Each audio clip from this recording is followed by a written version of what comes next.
this bulky thing on his wrist. He glanced around. It looked as though everyone else had one as well, and come to the same conclusion.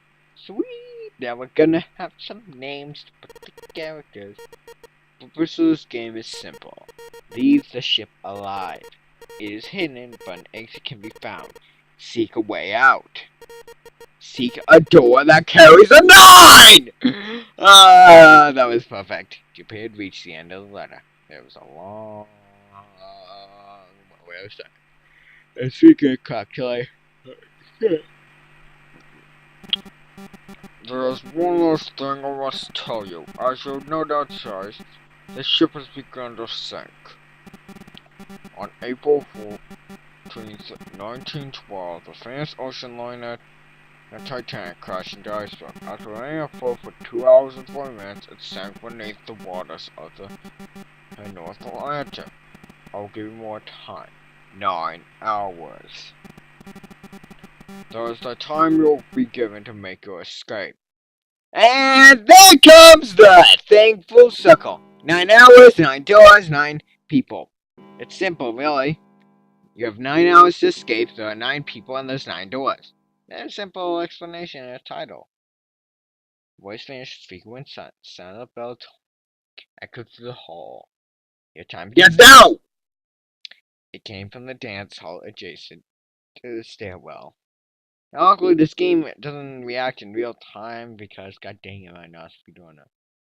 It took those assembled on the stairs mere moments to track the sound to an antique clock emblazoned on the wall. 7, 8, 9. Then the sound of the 9th bell faded away, and the 10 never came. Okay, so that's when the time starts. That meant the time was 9 o'clock. Most likely 9 o'clock in the evening. When Junpei went to her cell, he'd see nothing but blackness. It had to be nighttime. In that case, then they would have need to escape by 6 a.m. the following day. You've got to be freaking kidding me! This is like Five Nights at Freddy's, just with more. No, it is time. Let the game begin. I am Zero. I wish you all the best of luck.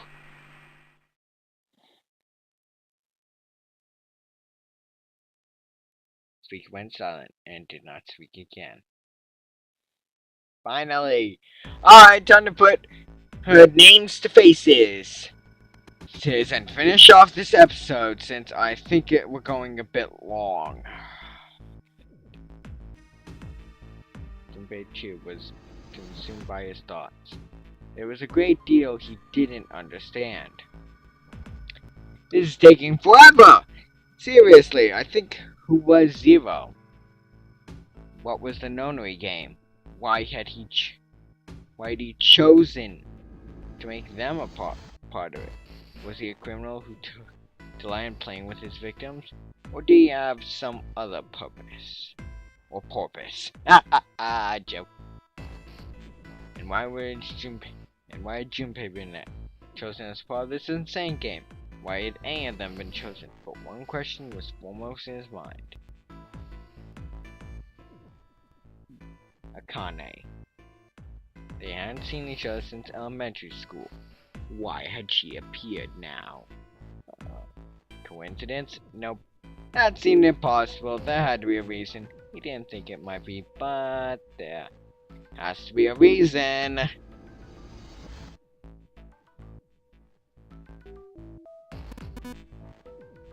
Very well.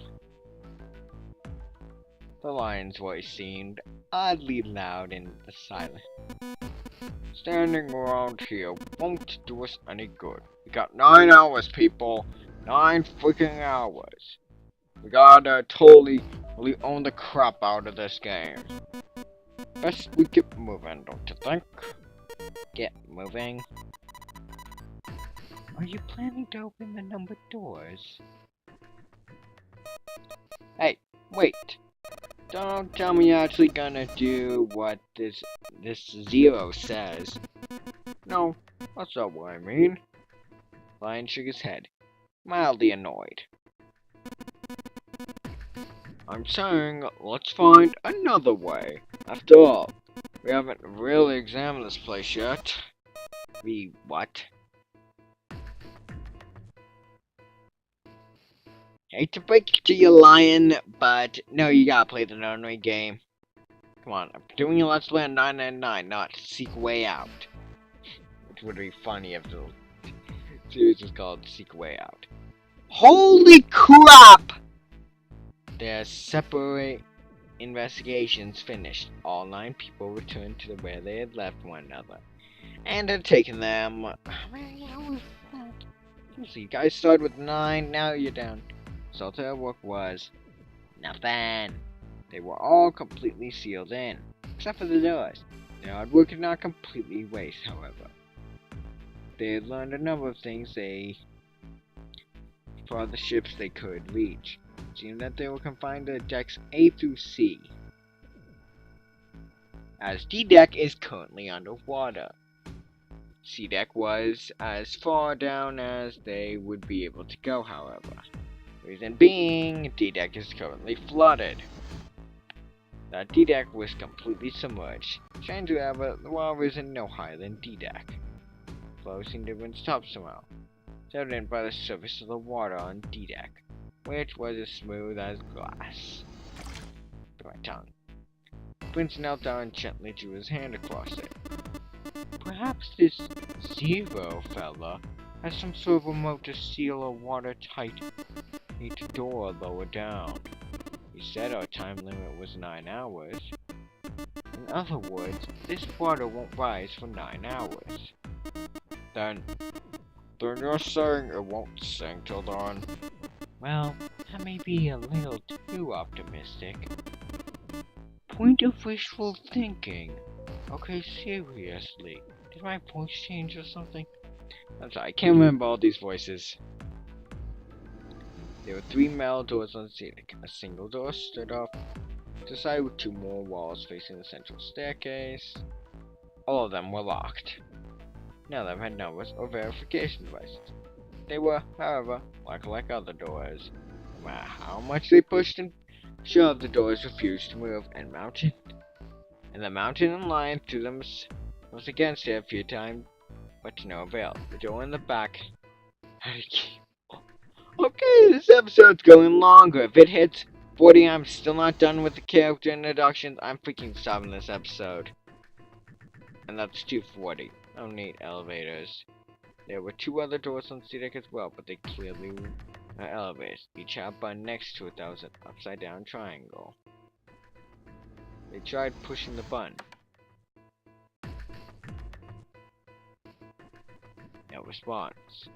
Then there was no power running to the elevators. To the left of the elevator doors was a card reader. The card reader also had a strange mark on it. It looked like a lowercase h with a dash across the upper stream. The H. Junpei stared at it for a while.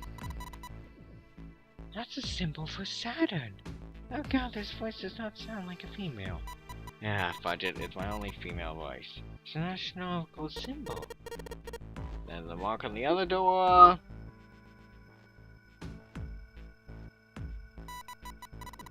I think that was the sun symbol. Oh, Jumpy. I have 3 minutes left to finish this episode, otherwise I'm gonna freaking stop it, because this episode is gonna be way too long if not. And I don't want to spend my entire day recording an episode of things. Seriously, there were doors on either side of the stairs. One of them was left with a keyhole with a similar symbol engraved on it.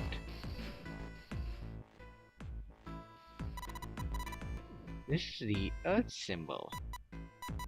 The horizontal line symbol is the equator, and the vertical one represents the prime meridian.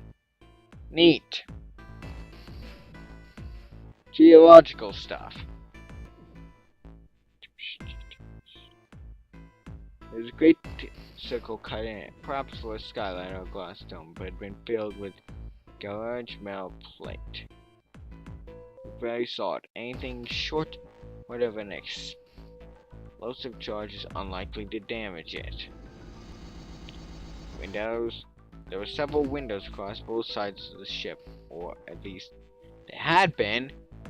They too were covered with metal plates. Oh god, no, it's Hope Speak Academy. In other words, there was no exit. Alright, 1 minute left before I auto end the episode. We're trapped. All the exits go nowhere. Junpei was not happy. The girl with pink hair spoke up. Well, I'm sure they go somewhere. Just get over them. Oh god, just that face with my voice, just hilarious. Or, you don't know that. For all we know, they just open into walls or take us in circles. So, shut up, Pinker. The prince did not agree. No, I'm sure they go somewhere. Otherwise, what point would there be? I mean, seriously, I'm like freaking... And we can open them. Well, 2 of them, at least. He's talking about the number doors, ain't he? Yep. God dang it. Get Prince. Oh, it's time. Well, guys, that's enough. You mean the number doors. This is where I'm gonna leave this episode off. Like it. If you enjoyed, subscribe. Leave now, become a Panther and Pantherette. And don't forget to share this video on all the social networks. And favorite this video so all your friends can see it. Goodbye! Wrong one.